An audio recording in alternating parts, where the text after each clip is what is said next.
Laurent Kurtman est coach en nutrition et créateur de produits pour PowerPeps. Laurent est aussi entraîneur et pratiquant de course à pied longue distance. Et dans chaque épisode, Laurent nous aidera à y voir plus clair dans cette jungle d'informations qu'est la nutrition sur l'instant outdoor.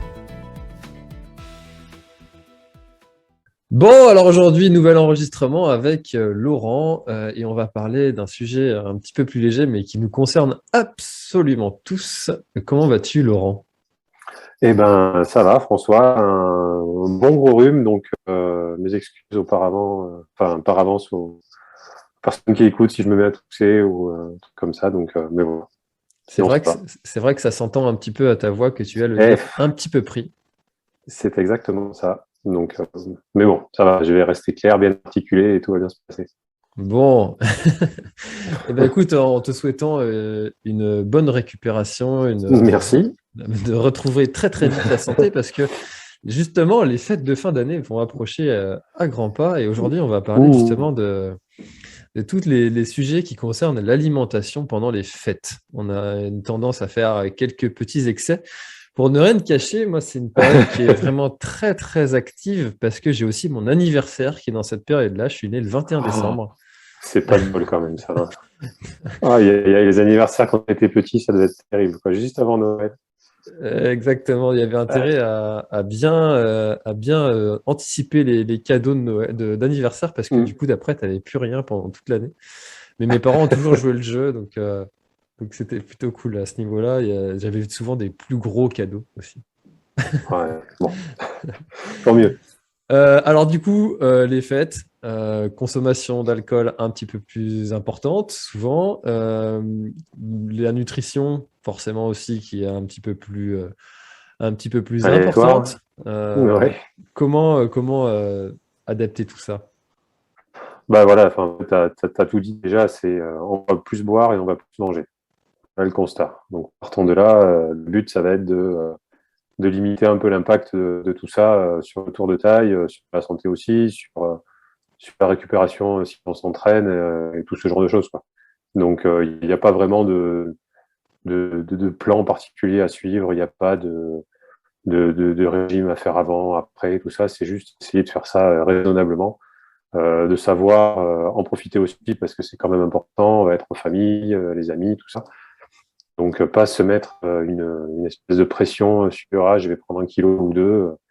Euh, En disant ça, je me rends compte qu'il y a des gens qui n'ont rien à faire, tout simplement déjà. Donc ils vont tous les ans, c'est un peu la même chanson et puis ils vivent ça très bien et ils savent qu'ils vont faire des excès, ça leur fait plaisir et puis ils savent que le mois de janvier, ils seront peut-être un peu moins bien ou quoi parce qu'ils seront pris un peu de poids, mais et tout, ils s'en moquent, peut-être que c'est eux qui ont raison. Malgré tout, on n'est pas obligé d'aller dans le gavage non plus. Euh, et on peut mettre en place quelques petits trucs pour essayer de limiter l'impact des gros repas. Parce qu'en fait, à moins de passer une semaine à manger entre Noël et le Nouvel An, il y a 3 4 gros repas, et puis après, le reste du temps, on peut arriver à peu près à manger normalement quand même. Hmm.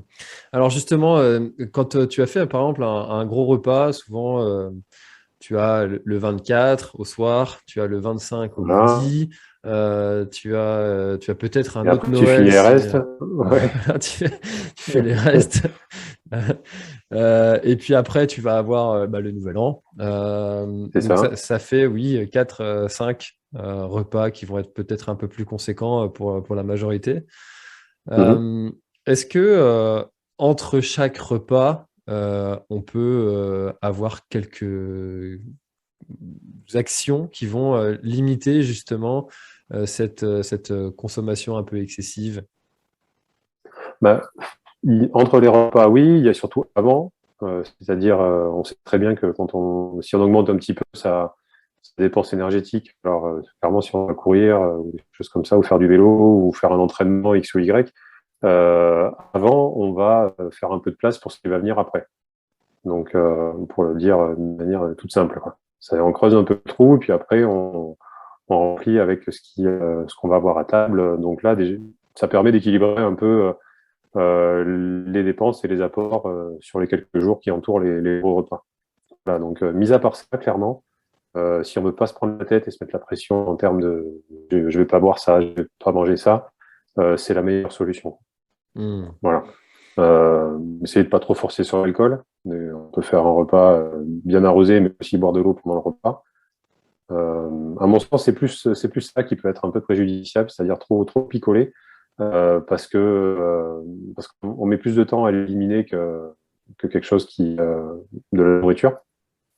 Et en termes de sommeil après, ou même de récupération, de choses comme ça, c'est ce qui va avoir l'effet le plus négatif, quoi. Hmm. C'est vrai que l'alcool, on pourrait presque en faire un sujet à part entière, mais on dit souvent un verre d'eau, un verre de vin, ou un verre Ah, c'est un bon d'alcool. repère. Hmm. Ouais, Pour éviter ouais, d'avoir le mal de crâne le lendemain, et, parce que l'alcool déshydrate, et forcément, quand on oui. est sportif, on a besoin de cette hydratation pour le Sportif ou corps. pas, d'ailleurs, hein, même Oui. quelqu'un qui est pas sportif et qui boit trop, il aura mal à la tête le lendemain, pareil, hein. Donc ouais, ça, je pense que ça peut être un bon repère, quoi. Hmm. S'il devait y avoir une règle à se fixer, ça pourrait être celle-là. Après, le reste, c'est pas manger trop vite, pas se ruer sur l'apéro, voilà, et déjà plus avoir faim avant de passer à la première entrée, puisqu'après encore il y a la deuxième entrée, et ainsi de suite. Voilà, manger lentement pour profiter de tout, profiter des gens qui sont autour de soi, et puis voilà, quoi. Et puis essayer de bouger au maximum, quoi. Donc ça peut être soit aller s'entraîner juste avant si on peut, ou dans la matinée, ou augmenter un peu son entraînement quelques jours qui précèdent. Le lendemain matin, si on peut aller faire un petit footing ou même une marche, juste prendre l'air, bouger un peu, jouer avec les gamins dehors, avec les cadeaux que le Père Noël leur aura apporté, tout ça, c'est des choses sympas. Et puis repartir marcher un peu l'après-midi, voilà. Et puis pas hésiter à sauter des repas là, par contre. Là, autant on peut recommander d'avoir un rythme à peu près régulier euh, le reste de l'année. Autant là, si on n'a pas envie de petit déjeuner le matin entre le 24 et le 25, il n'y a pas de souci, et même les jours suivants, quoi. C'est écouter son corps, laisser un peu tranquille une fois qu'on a bien mangé, bien bu, bouger au maximum, et puis voilà, quoi. Hmm. Vraiment, Et c'est pas alors, compliqué. est-ce qu'il y a des aliments qui sont traditionnellement mangés lors des fêtes de fin d'année comme ça, qui sont peut-être qu'on pourrait lister comme étant les pires aliments que l'on puisse manger? Je sais pas, Ah, naturellement comme j'aime ça, je pense au pas. foie gras. Ouais, j'aime pas dire tel truc qui Pourtant, est le pire, tu vois. C'est pourtant, tu es dans la région du foie gras, toi. Donc, ouais, ouais, ouais. C'est clair qu'on mange souvent, mais alors évidemment le foie gras, oui, c'est ultra gras. Laissons de côté l'histoire du gavage et tout ça, chacun a son idée là-dessus. Mais en termes de nutrition, non, le foie gras, c'est comme du beurre, hein, clairement, hein. Donc voilà. Mais bon, ça fait partie de la tradition. Clairement, moi, j'adore ça. moi aussi. Et j'en mange, voilà. Donc, mais il faut savoir garder des. C'est pas. Ouais, c'est plein de gras. Ouais, c'est très calorique. C'est pas forcément le meilleur gras qui existe. Mais bon, une fois de temps en temps, c'est le poison qui fait la dose, hein. Donc, on mange pas tous les jours non plus. Euh, Si on l'accompagne d'un bon pain, qu'on en mange tranquillement, qu'on partage ça avec des gens qu'on aime, c'est pas pire qu'autre chose, quoi. Hmm. Voilà. Donc, toi, tu n'aimes pas dire que tel ou tel aliment est absolument à Non, éviter. Hmm. non, non, non, clairement non. Pareil pour les produits ultra transformés. Évidemment, on sait que c'est pas bon pour la santé. Mais si les gens savent pas faire autrement, ou qu'ils ont envie de manger un truc bien dégueulasse le jour de Noël parce que ça leur fait plaisir, voilà, tant qu'ils en mangent pas tous les jours et qu'ils savent faire la part des choses, après c'est du bon sens, hein. C'est se dire qu'on va pas manger au réveillon comme on va manger tous les jours. Et se dire aussi peut-être qu'on va pas manger tous les jours comme on mange au réveillon. Oui, Voilà, oui, dans les deux surtout. sens. Donc savoir en profiter, c'est pas souvent. Je pense on est dans une période qui est pas évidente en termes de morale et tout ça par rapport à tout ce qu'on sait. Donc si on peut avoir un moment un peu sympa, bien entouré, et puis se faire un peu plaisir si on aime manger. Il y a des gens qui aiment pas trop manger, donc après ils se prennent pas la tête, hein. Voilà, c'est pas un souci pour eux. Maintenant, est-ce que ça doit devenir vraiment un souci pour les autres? Je suis pas sûr. Hmm.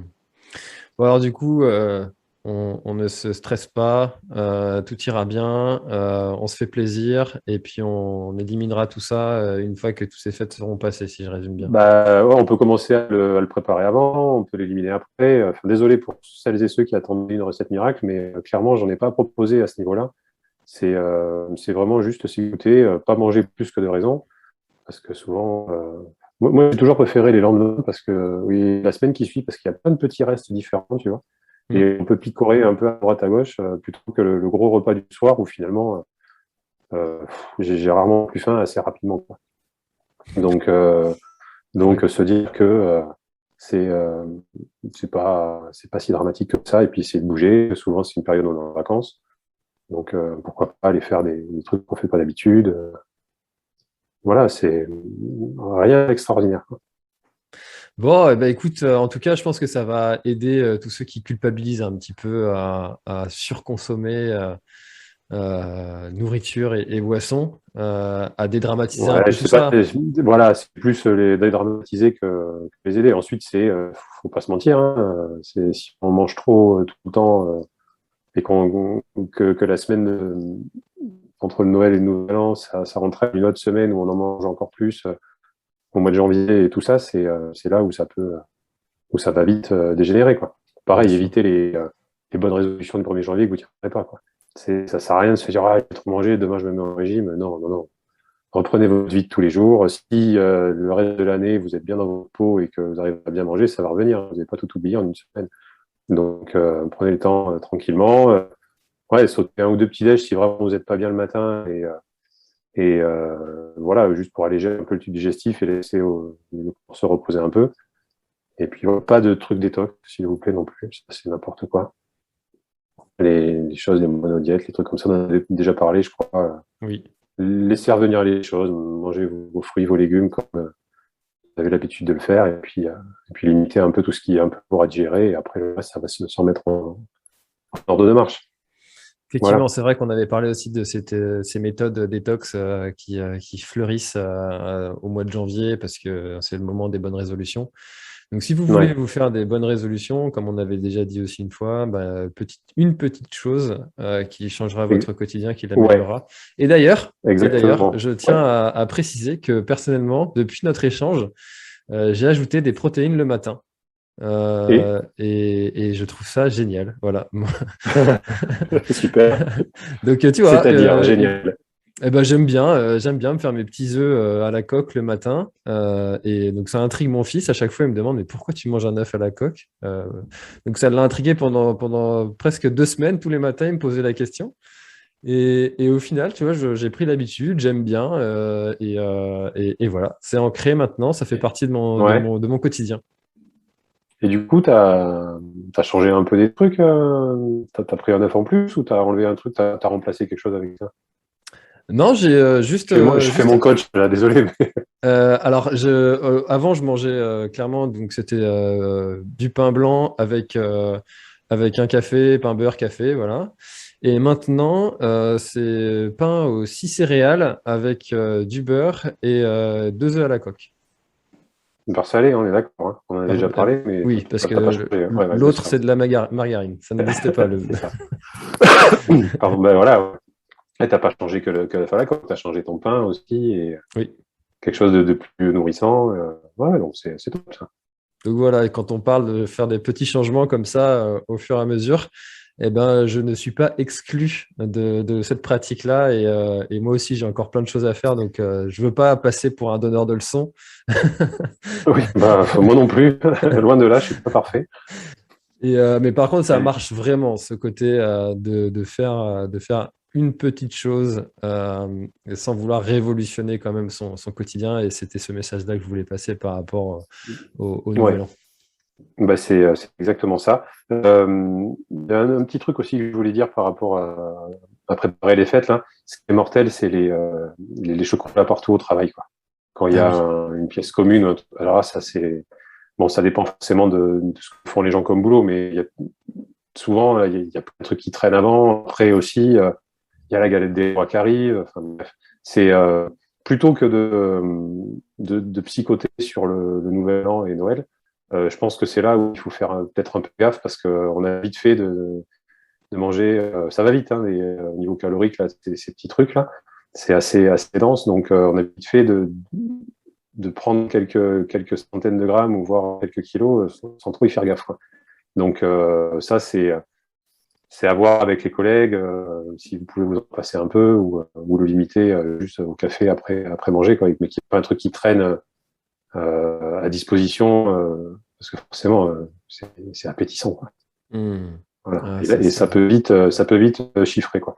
Donc là, c'est s'il y avait vraiment, alors, du coup, pour le coup, un conseil à donner, ça serait essayer de discuter avec les gens qui partagent votre travail, comment faire pour limiter ça, quoi.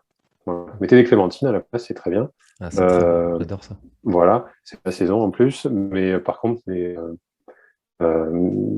Ferrero, les trucs hyper denses, là, c'est bon aussi, hein, mais c'est pas le même effet, quoi. C'est vrai que ça aussi, c'est bon. Voilà. Purée, il y en a des choses bonnes quand même. Ouais, et puis les deux ensemble, c'est encore meilleur. Mais bon, là ouais, s'il y a un point à faire gaffe, c'est ça. Bon, et ben écoute, merci beaucoup Laurent. Passe de très très bonnes fêtes. Merci, toi aussi, François. Merci beaucoup. On souhaite aussi à tous ceux qui nous écoutent de passer de bonnes fêtes, d'avoir plein d'objectifs très réjouissants pour cette année 2022. Et puis bah, merci aussi à toi, Laurent, d'avoir partagé ce début de podcast sur cette version 2021.